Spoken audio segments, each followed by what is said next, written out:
This week on the show, we get together with young Africans and we ask ourselves, what is the importance of their role in elections? We look at the question of peace.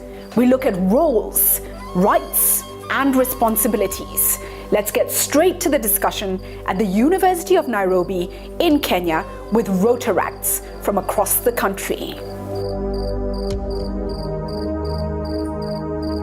We're talking about peace today, so let me focus on that as I start. The issue is, why are we so quick to undermine the value of peace? What's the problem? Why do we think peace is a dirty word? So there's something that we need to deal with, whether it's in our communities or in our homes specifically. However, I realized that somehow in Kenya we have taught people that exercising your right to vote is more important than the life and the liberty of the person next to you. I don't understand how we got that confused. Because haki yangu ni haki yako pia. Yes or no? If I have a right to vote, you have a right to vote too. And I don't have a right to ask you why or how you're voting the way you vote. So we're in an environment, first of all, where we need to appreciate processes and systems and fix them, yes? But we also need to develop a love and respect for each other that says that your comfort, safety, and security is more important to me than my vote. I hosted a show after I left NTV called Fist to Five for Change. How many of you watched that show? A few hands have gone up. So what we did was we brought perpetrators of violence from a particular area into a room with victims of violence. And we went through a process with them where we start by saying we will listen to each other's truths, right? Even if I don't agree with what you're saying, I'll hear what you're saying so that we can understand what each of us believe. And then we'll talk about what actually happened. So where you were, what did you see and what happened? And we'll discuss that. Then at the end, we ask ourselves, how did it go so wrong? And we look for common ground. Peace is something that we talk about, is something that we think is good, and it is good. But what begets peace? In my mind, peace is the child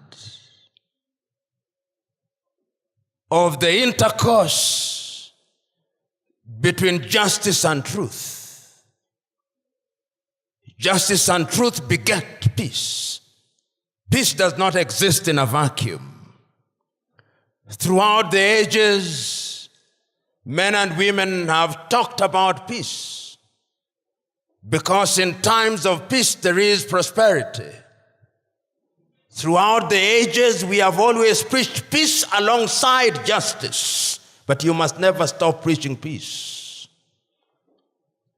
Because these fire-eating pseudo-revolutionaries who are champagne revolutionaries, who talk about war and then they go to their houses driving Mercedes-Benzes, have never known war. When there is war, your mothers are raped in your presence. When there is war, you are raped. Your sisters and your wives, and you are sodomized. You only have to have a conversation with South Sudanese refugees, the Congolese refugees, the Rwandese refugees, the Burundian refugees. And there is no shortage of refugees to know that war is not something that you long for. I'm not too active on social media, but occasionally I receive some of the goings-on in the social media, written by men and women who supposedly have gone to school and supposedly are of sound mind, and they are beating the drums of war. They can do it in the comfort of their rooms, tweeting and going on Facebook. The day war comes, there'll be no Twitter, there'll be no Facebook, there'll be no food it will be sorrow and lamentation. And history has demonstrated times without number that when countries break down, bringing them together is not easy. The Democratic Republic of Congo went off rail in 1961 when Patrice Emery Lumumba was murdered. It has never been the same again. Somalia went under, and over 20 years later, it cannot be put together. Central African Republic went under, and it cannot be put together. So you are here. Go out there into the social media. Talk in your own way, in the ways of modernity. Tell those who are tweeting war and violence that they know not what they talk about.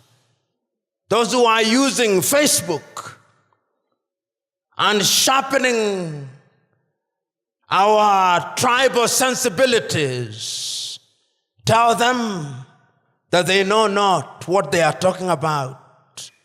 Those who are using WhatsApp and other modern media to inflame our ethnic sensibilities, tell them that they know not what they talk about.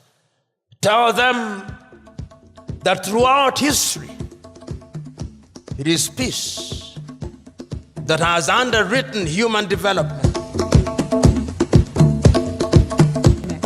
A friend of mine who is Israeli said, Kenya is blessed. And in their language, Kenya means nest of God. Kenha, nest of God. So many people look at this country and have belief in us. And in so many ways, all we spend time doing is talking about how useless we are, how corrupt we are, how horrible we are, how tribal we are. There's nothing wrong with belonging to a tribe. There's something wrong when you use that in a negative way. So let's embrace our differences and use them in a positive way. So I'm going to ask you, live a life knowing that the impossible is possible, as we were told by Mandela. Live a life inspiring yourself and inspiring the people around. Be the one in the conversation on Twitter who comes in and says, "Aye, guys, come on. You know? Let's go this way. How about we try this way?" Be that voice. And if just 10% of us in the room can spread that, we will transform this country. Imagine if all of us take that away with us. So that's my hope and my dream for this country and for you guys as well. Kenya is a great country. And anybody you talk to from different parts of the world will tell you, I prefer to work with Kenyans. We gave the world M-Pesa. We have given the world many things. And let me tell you, you are the generation. You are the young suckers that will grow when we, the old bananas, die. So don't think that there is nothing you can do. So you Rotaractors, as I conclude, you are in a good place because you belong to an organization, the Rotary Club. How I wish we could elect our president like Rotary elect their president, so that you know them in advance. Perhaps we should think about it. The Swiss do that, almost like Rotary, so that this cutthroat competition for the presidency and even any other seat, we have cutthroat competition and throats are actually cut. So you go out there, do that which is good and right.